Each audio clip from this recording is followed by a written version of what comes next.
शहबाज शरीफ ने मलेशिया में पाकिस्तानियों की नाक कटवा दी। क्या मामलात हैं? दूसरी बड़ी खबर, अली अमीन गंडापुर की एक और घटिया हरकत कहेंगे हम इसको। सनम जावेद केपीके से पेशावर से गिरफ्तार। और तीसरी बड़ी खबर, इमरान खान की बर्थडे के मौका पे बरतानिया का बड़ा तोहफा इमरान खान के लिए। क्या खबरें हैं, तमाम तर तफसीलात बताते हैं। अगर चैनल पे नहीं है तो चैनल को लाजमी सब्सक्राइब करें, वीडियो को लाइक और शेयर ज़्यादा से ज़्यादा करें। नाजरीन इकराम, जैसा कि आप जानते हैं कि शहबाज शरीफ साहब जब से बरसरे इक़्तिदार आए हैं तो पाकिस्तान में बहुत कम टाइम रहे हैं।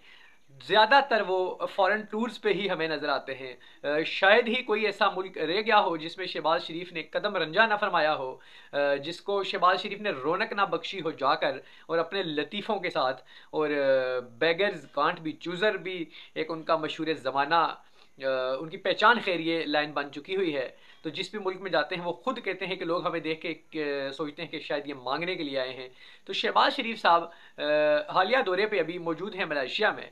और एक तो हरकतें भी इतनी अजीबो गरीब किस्म की करते हैं। वो कहता था इमरान खान ना कि एक तो ये पढ़े लिखे नहीं और दूसरा कोशिश भी नहीं करते। मजाक ही बनवाते हैं पाकिस्तानियों का हर जगह पर जाके, पाकिस्तान की भी इंसल्ट करवाते हैं ये। शहबाज शरीफ साहब मलेशिया के दौरे पे हैं जी।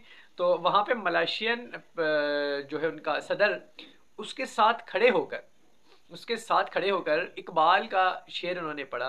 अल्लामा इकबाल अगर आज बाहयात होते तो लाजमी इनके ख़िलाफ़ केस करते कि उनका शेर की इस तरह से तौहीन। शहबाज शरीफ साहब ये शेर पढ़ रहे हैं मलेशियन प्राइम मिनिस्टर के साथ खड़े होके कि खुदी को कर बुलंद इतना कि हर तकदीर से पहले खुदा बंदे से खुद पूछे बता तेरी रज़ा क्या है। यानी ये एक तो खुदी का शेर पढ़ कौन रहा है? शहबाज शरीफ मलेशिया में खड़े होके पहले उर्दू में पढ़ रहे हैं ये शेर, और उसके बाद फिर इसी की ट्रांसलेशन करके इंग्लिश में, और अपनी इंग्लिश में। मज़े की बात यह है, आप उसको सुने भी जाकर, शहबाज शरीफ साहब की जो इंग्लिश है, जिसके ना तो सर होता है ना पाँव होते हैं उनके, लेकिन वो अपनी स्पेशल इंग्लिश में उसकी ट्रांसलेशन कर रहे हैं। और एक तमस्खर पाकिस्तानियों का, पाकिस्तानी कौम जो बहुत ही लायक और ज़ैन कौम है, उनकी भी इंसल्ट करवा रहे हैं।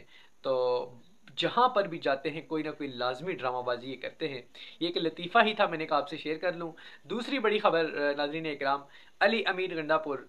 पहले तो उनके बारे में कहा जाता है कि वो जब भी इमरान खान साहब की पेशी होती है तो उस पर वो अदालत के बाहर भी नहीं जाते, और कोई उस तरह से अपना रोल प्ले करते हुए नज़र नहीं आ रहे, जिस वजह से इमरान खान ने उन्हें KPK का CM बनाया था। लेकिन अभी जो उन्होंने रिसेंट जो उन्होंने एक ब्लंडर किया कि अली अमीन CM KPK, उनकी हुकूमत है KPK में, आपको पता है, उसकी मौजूदगी में सनम जावेद को पेशावर से ही गिरफ्तार कर लिया गया। जी हाँ, यानी वज़ीर आला बैठे हैं KPK में PTI के, तो PTI की ही कारकुन जो है वहाँ से गिरफ्तार हो रही हैं, और कोई आम कारकुन नहीं है। सनम जावेद जो हैं, आपको पता है कि किस कैरिबल की वो सियासतदान हैं, और पहले भी गिरफ्तार हो चुकी है। और 9 मई के मुकदमात में पंजाब में जो है हाई कोर्ट ने उन्हें 9 मई के मुकदमात में 5 साल की सज़ा सुनाई थी, और वो रपोश थी KPK में।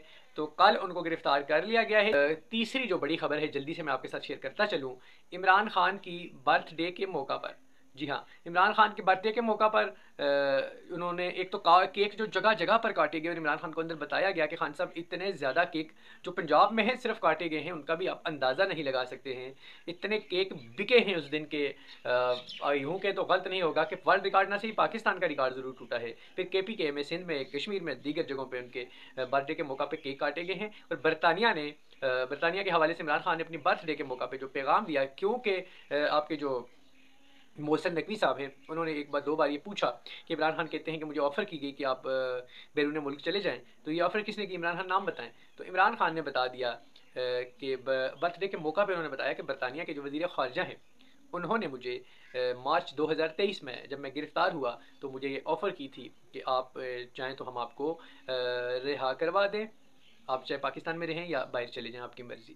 तो इमरान खान ने उस ऑफ़र को ठुकराया, और बर्थडे के मौका पे उन्होंने कहा कि अगर मोहसिन नकवी अभी भी मुतमईन नहीं है तो तसल्ली करना चाहते हैं तो बरतानी वज़ीर ख़ारजा से आप रब्ता कर सकते हैं, और आपको वो क्लियर करेंगे कि उन्होंने ये ऑफ़र इनको की थी, उन्होंने ऑफ़र किससे मिल के की थी, कैसे की थी, क्यों की थी, ये सारी बातें आपको वो खुद बताएंगे। अब तक के लिए इतना ही। अपना और अपने चैनल का ख्याल रखिएगा। इजाज़त दीजिए। अस्सलाम वालेकुम।